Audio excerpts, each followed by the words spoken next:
کی خبر سن کر بے ہوش ہو گئی۔ جوہری اگلے روز اپنے گھر میں تھا کہ ایک سیاہ پوش عورت آئی۔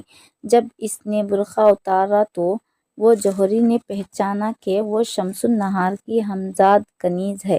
جوہری نے حال دریافت کیا تو وہ رو کر کہنے لگی کہ شمس النہار جب خلیفہ کے سامنے پیش ہوئی تو رونے لگی۔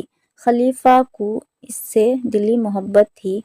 اس حال میں اس کو دیکھ کر رحم آ گیا اور اس کو معاف کر دیا، لیکن شمس النہار کا دل ٹوٹ گیا تھا۔